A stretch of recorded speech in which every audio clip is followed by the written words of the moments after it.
안녕하세요. 도영의 한국어 공부방에 오신 것을 환영합니다. 오늘은 지식에 관한 정의 중에서 마지막 시간이 되는 것 같습니다. 그래서 지식은 본질적으로 무한하다. 이거 지식은 사용할수록 더 많이 창조된다, 이제 이런 주제인데요. 지식이 본질적으로 무한하다라는 거는 뭐 틀린 얘기는 아니죠. 그게 본질적이라는 말이 들어가서 그래요. 그렇지만 이거는 사실은 이제 서양의 논리, 서양 사상의 논리. 그러니까 이제 이게 무한하다는 거, 이런 거는 서양에서 그 종교적으로 그 뭐 영생이라든지 뭐 영원 불멸이라든지 이제 이런 게 많잖아요. 그런 건 어차피 이제 서양 사상인데, 그 돌 선생은 저 뭐라고 말씀하셨냐면, 저번에 강의를 잠깐 들었는데 그 영생이라는 게 그 영원 불멸에 영원히 가는 게 아니라, 우리가 살아있는 동안의 영생이다, 이제 그렇게 해석을 하시더라고요. 그래서 저는 좀 놀랐어요. 그렇게 해석하시는 분이 없었거든요. 그리고 새로운 시각이고, 새로운 개념이고, 새로운 해석이었었어요. 그래서 아주 신선했어요. 신선했는데, 그분이 말씀하신 그 의도는 제가 이제 알겠는데, 정확한 뜻은 아직 제가 파악을 못했어요. 요건 우리가 이제 더 두고두고 생각을 해봐야 될 부분 같아요. 영생이라는 게, 우리가 살아있는 동안의 영생이다. 그것도 의미가 좀 상당히 깊은 것 같아요. 그래서 이제 그건 이제 서양 논리고, 이제 보통 동양 사상의 논리는 이제 대부분 자연주의에 가깝죠. 자연이라는 건 이제, 이 변화 속에서 조화를 이루는 것이 이제 보통 이제 자연이라고 하잖아요. 그래서 제가 오늘은 그런 부분에서 서양과 동양의 그 공통점, 공통점이 뭐 무지무지 많죠. 또 그다음에 차이점도 무지무지 많죠. 그거 뭐 다 열거할 수는 없고, 뭐 그냥 간단히 제 입장에서 한번 찾아보는 생각을 한번 해봤는데, 뭐 차차차차 계속 나올 거예요. 이제 얘기가 계속 동서양 비교하면서, 여태까지도 그런 거 말씀 많이 드렸잖아요. 근데 약간 중복되는 것도 있고, 이제 앞으로도 계속 이제 중복돼서 나오고, 또 새로운 시각으로 우리가 조명하는 것도 나오고 그럴 거예요. 근데 오늘은 이제 일단 이제 저번에도 말씀드린 부분인데, 동서양의 그 공통점 중에서 가장 근본적인 거는 서양은 이제 그 불변의 세계, 변하지 않는 세계를 말씀드렸잖아요. 그러니까 그 플라톤이 얘기한 뭐 이데아 형이상학의 세계, 그 다음에 형이하학의 세계는 뭐 현상적인 세계, 그 다음에 아리스토텔레스가 얘기는 그 형이상학의 세계는 형상의 세계, 형이하학의 세계는 뭐 진료의 세계, 뭐 이렇게 이제 이분법적으로 나눴잖아요. 근데 그게 뭐 이분법적으로 나누는 게 뭐 동양은 안 그러겠어요? 동양도 똑같죠. 동양도 음양사상이라는 게 그렇잖아요. 음양사상인 게, 음은 음적인 거는 땅, 음적인 거 무거운 거, 그다음에 양적인 건 가벼운 거 하늘, 이렇게 그것도 이분법적이죠. 어떻게 보면 이분법이죠. 그다음에 형이상학이라는 거 이의 세계, 이의 세계, 그 이제 그 주자학에서 얘기하는 거. 그다음에 형이하학이라는 거 기의 세계, 기철학, 보통 기철학, 기의 세계. 그다음에 뭐 체용론, 뭐 체가 본체, 그걸 운영하는 것이 용, 뭐.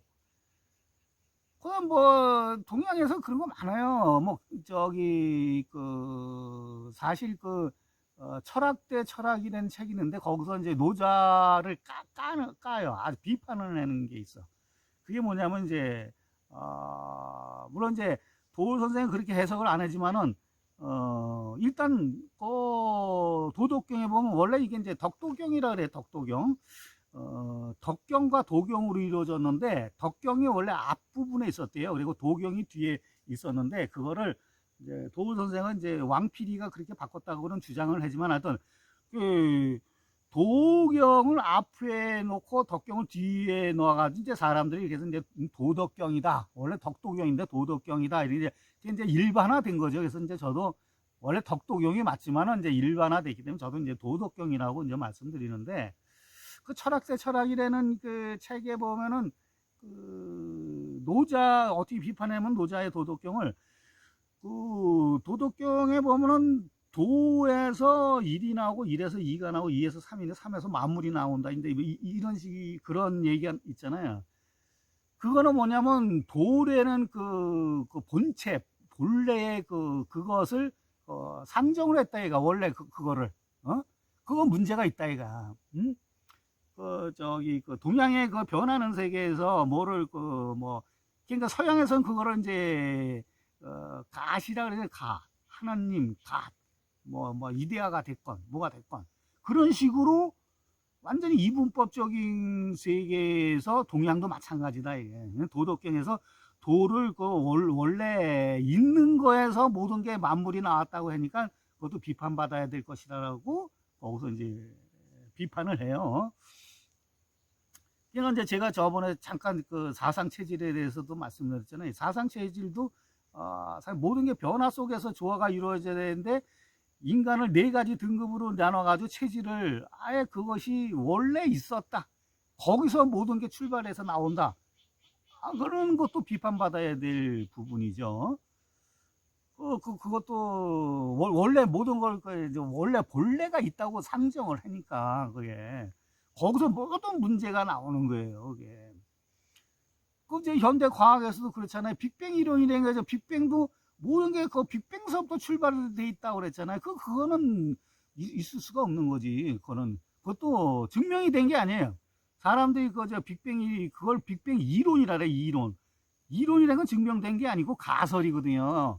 근데 모든 현대 과학을 갖다 거기서부터 출발을 시키잖아요. 그러니까 첫 단추가 잘못 끼워졌는데 그냥 그대로 가는 거야. 첫 단추가 잘못됐는데 나머지 단추는 암만 이론이 이게 뭐 합리성이 있고 좋고 뭐 다이아몬드로 만들고 뭐 해건 그거는 소용이 없는 거야. 첫 단추가 잘못됐으면 나중에 이게 다 안 되는 거예요. 그러니까 처음에 상정 자체가 잘못됐다는 거지. 그렇게 상정을 하면 이거 안 된다는 거지. 그게 뭐 증명을 할 수 있는 거 아무것도 아닌데 그거에 대해서 비판이 아주 많아요. 그건 이제 차차차 해야겠지만은 그건 우리가 잘 생각을 해봐야 되는 거예요. 모든 게 거기서 이제 우리가 계속 비판하는 게 그잖아요. 서양 기독교 문명의 원죄 의식. 그것도 원래 출발 자체를 그렇게 첫 단추를 그렇게 끼워 놓으니까 나머지는 여태까지 2000년 동안 그렇게 해왔잖아요. 원죄 의식 가지고 그거는 말이 안 되는. 그리고 또 이제 인도라는 그 뭐 혹자는 힌두교라는 게 없다고 그래. 힌두이즘이라는 게 없다고 그러는데 그럼 여러 가지가 모여서 되는 거지. 그걸 그냥 편의성에 의해서 힌두교라고 하는 거죠. 거기에 보면 그 우주의 본체가 브라만이고 인간의 본체가 아트만이거든요. 그래서 이제 힌두이즘에서 최고의 경지를 표현한 것이 아트만하고 브라만하고 합의를 하는 거. 그것이 최고의 불교식으로 얘기하면 깨달음이죠. 니르반하고. 그렇지만 그 브라만이라는 것도 그래. 브라만이라는 것도 그 우주의 본체, 기본적인 본체가 있다는 그런 설명이거든요. 그것도 문제가. 브라만과 아트만은 앞으로 이제 계속 나올 거예요. 또 한 가지 우리가 이제 생각해 봐야 될 점이 불교는 이제 그런 걸 설정을 하진 않아요. 처음 기본적인 거. 그거는 이제 독화살의 비유라는 게 있는데 그건 나중에 설명드리지만 그걸 보면은 그런 것 같아요. 불교는 독화살 이제 부처님이 서가모니 부처님이 말씀 독화살의 비유라는 게 있거든요. 그런 거를 보면은 이제 원래 이제 처음 본체를 상정하지는 않은 것 같아요. 불교는. 근데 우리가 여기서 생각해 볼 점은 인도라는 것이 동양이 아니거든요. 이렇게 언어학적으로 보면 인도 유로피안 랭귀지라 그래가지고 이제 걔네들은 이제 서양 쪽에 분류를 서양 쪽에 분류를 해요. 근데 그게 애매해요. 그게 이제 그렇게 분류는 하지만 그게 서양과 동양의 아주 그 중간 입장에서 아주 과교 역할을 하는 것 같아요. 모든 게 이게 문화적인 거나 사상적이나 종교적인 거나. 그래서 이 불교도 사실 이게 서양 종교예요. 이게 우리나라 종교가 아니거든. 동양 종교도 아니고 서양 종교예요. 근데 이제 동양으로 와서 동양화 됐고 또 우리나라로 건너와서 우리나라 종교화 된 거지. 우리나라 토착 신앙하고 이게 이제 버무려져 가지고 그런 문제도 이제 차차차 이제 우리가 생각을 해보기로 하죠. 그래서 이게 이 동양과 서양은 모든 게 기본적인 본체라고 생각하는 그 출발점이라든지 이런 것들은 사실 내가 봤을 때 공통점이 있어요. 또 똑같아. 그렇지만 동양과 서양에 뭐 어떤 차이가 있냐면은 그거를 운영하는 체계, 운영 체계, 시스템의 문제, 실생활에서 어떻게 적용을 하냐, 이러한 문제에서 아주 미묘한 차이가 있어요. 서양은 아주 그 이분법적인 거를 분리를 해가지고 형이상학과 형이학을 완전 분리해가지고 그냥 그대로 갔는데 동양은 그게 아니라 그거를 조화를 이루면서 융합을 하면서 서로 보완을 하고 이러면서 이제 운영을 해요. 그게 이제 아주 미묘한 차이가 있어요. 이게 동서양의 사상사를 가르는 분기점이 되는 거거든요. 그건 나중에 또 이제 말씀드리고. 그리고 두 번째로 제가 이제 그 동서양의 공통점을 보면은, 일단 이런 말이 있어요. 대부분의 학자들이 동의하고 뭐 그렇게 많이 그렇게 주장을 해요. 인류 문명의 역사는 전쟁의 역사다. 뭐 틀린 말은 아니죠. 그게 뭐 동서양을 막론하고 뭐 전쟁이 없었던 시기가 있어요. 뭐 전쟁이 탁 있었지. 근데 이제 조금 차이가 있어요. 서양은 완전히 그 침략의 역사죠. 침략의 역사. 침략의 역사면서 자기네들의 사상을 주입하기 위한 역사. 식민지를 개척하기 위한 역사. 패권을 유지하기 위한 역사. 뭐 경찰 국가를 위한 역사, 이런 식으로 표현은 뭐 용어는 뭐 너무 많죠. 그런 거에 뭐 집착을 할 필요는 없고요. 그런 반면에 동양은 뭐냐? 동양도 똑같아요. 이 전쟁의 역사라는 건 똑같은데 어떤 미묘한 차이가 있어요. 무슨 차이가 있냐면 동양은 대부분 전쟁이 이 같은 왕조를 교체하는 역성혁명이라 하지. 역성혁명. 그다음에 그거는 어떻게 보면은 전 왕조에서 봤을 때는 반영이죠. 반영이고 영무예요. 영무. 그런 역사예요. 그러니까 이제 새로운 왕조는 항상 얘기하는 게 그 음양 논리의 그 맹점이 그거든.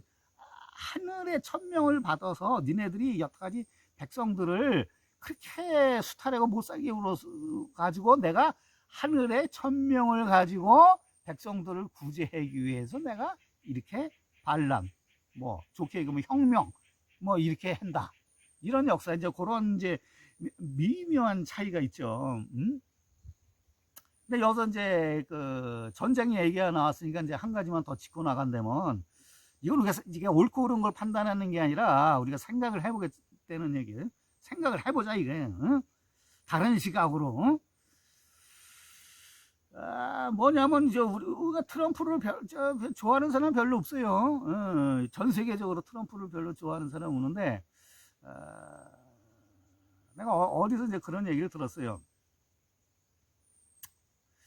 시사소설방에서 들었나? 하여튼 들었는데 미국 역대 대통령 중에서 유일하게 재임 기간에 전쟁이 없었던 대통령이 누구냐? 트럼프였어요.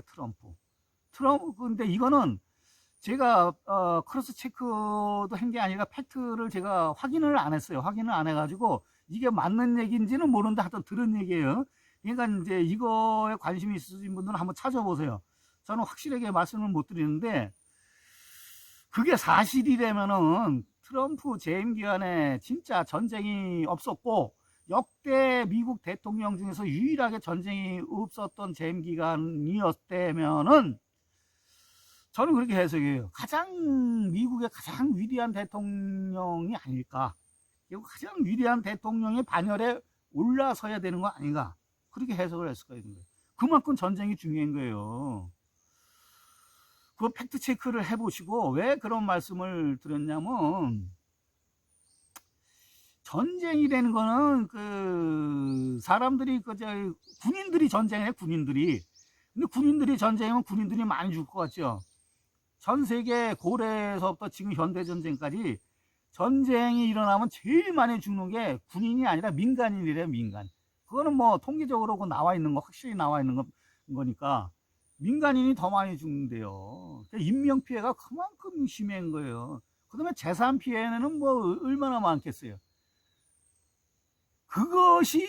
그것도 인명 피해와 재산 피해도 중요하지만은 더 중요한 건 뭐냐면 사람들의 이게 의식이 파괴되는 거예요. 의식이. 자기가 사랑했던 가족, 사랑했던 친척, 사랑했던 친구, 사랑했던 그 고향, 조국, 민족, 이것이 완전히 초토화되고 피폐화되고 의식 구조가 완전히 망가지는 거예요. 거기에다가 전통, 의식, 종교, 사상, 미풍양속 이런 것들이 완전히 파괴돼가지고 그게 복구하기가 힘든 거예요. 그 세대는 복구를 못해요. 그 다음 세대, 다음 세대나 가서 어떻게 될까? 근데 전쟁을 겪은 당사자 세대에서는 그게 복구가 안 돼요. 그래서 전쟁이 이게 일어나면 안 된다는 거예요, 이게. 근데 미국 역대 대통령에서 전쟁 안 일어났던, 재임 기간에 전쟁 안 일으켰던 대통령이 거의 없잖아요. 근데 트럼프가 만약에 그렇다면, 나는 위대한 대통령의 반열에 올라서야 된다고 나는 생각해요. 나는 잘못한 점도 많이 있겠지만은, 그거 한 가지만 가지고도 그래. 하여튼 그렇고, 그다음 세 번째로 서양과 동서양의 공통점 중에 하나가 여러 가지가 있겠지만은, 저는 책이 뭐 동양이고 서양이고 책은 다 발행되고 그러잖아요. 근데 대부분의 책들이 제왕학이라는 거예요. 제왕학. 그러니까 동서양을 막론하고 이 백성들을 위해서 쓴 책이 거의 없어요. 왜냐면 이제 그게 그 당시에 시대적인 상황 같기도 해요. 왜냐면 그 당시에는 뭐 이 백성들을 아주 하찮게 여겼으니까, 동양이고 서양이고, 그리고 뭐 노예제도가 있었고, 뭐 농노제도, 뭐 서양 농노제도가 있어, 뭐 그러니까 아주 백성들을 하찮게 여겨서 이제 그런 시스템도 있겠지만, 하여튼 서양의 모든 책들은 다 이 통치자가 어떻게 이거를 통치를 강화해 가지고 백성들을 아주 효율적으로 감시하고 통제하고 얘네들 수탈하고 강탈하고 이렇게 하냐. 모든 책들이 다 그래요. 그래서 이제 지도자가 어떻게 해야 된다. 그럼 이제 동양은 어떻게 하냐. 동양의 모든 책은 똑같아. 제왕학이야. 군주를 위해서 백성들을 위해서 쓴 책이 없어요. 백성들을 쓴 책이 없고, 그러니까 이제 이 군주 통치자들이 성인이 되는 교육, 성인. 이제 이거를 잘 생각해 봐야 돼요. 우리는 여태까지 성인이 되면 아주 도덕적으로 아주 최고의 경지에 올라서 뭐 거의 신나고 맘먹을 정도의 그 도덕 분자, 성인. 우리는 이렇게만 알고 있는데 그게 아니에요. 옛날에 생각했던 도덕군자라든지 성인은 그런 높은 레벨이 아니라, 이거 잘 생각해 봐야 돼요. 백성들은 어떻게 통치를 잘하냐. 그러니까 이제 우리가 보통 얘기하면 태평성대, 이런 거지. 이 사람이 도덕적인 기준이라든지 어떤 그 신적인 존재라든지 뭐 이런 거하고는 관계가 없어요. 전혀 관계 없어요. 우리가 잘못 알고 있는 거야, 이게.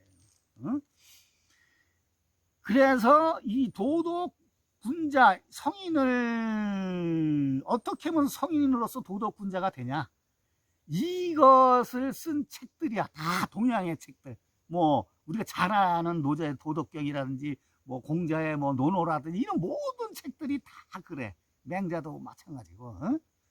왜 그러냐? 다 이유가 있어.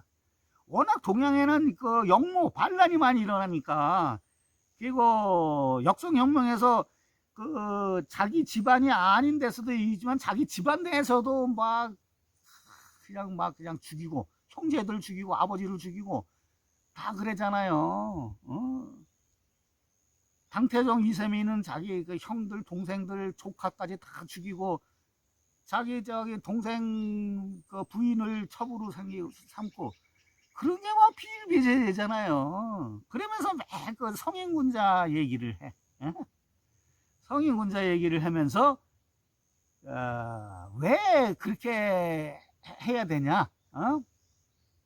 백성들을 편안하게 먹고 살게끔 했냐?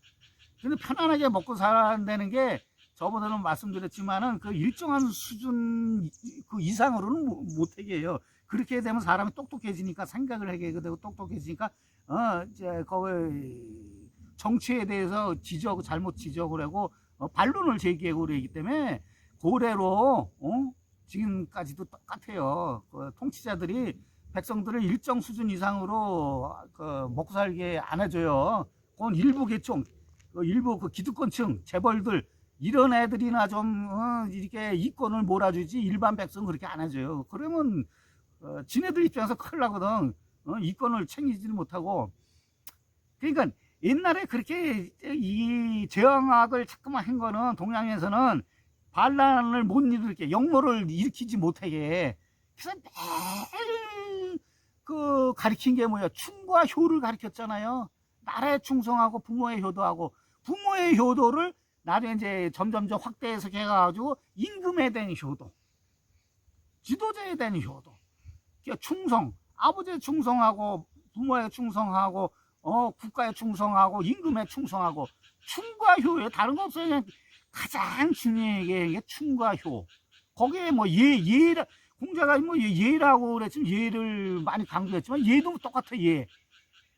그 역모 방지하는 거예요. 그 반란 못하게.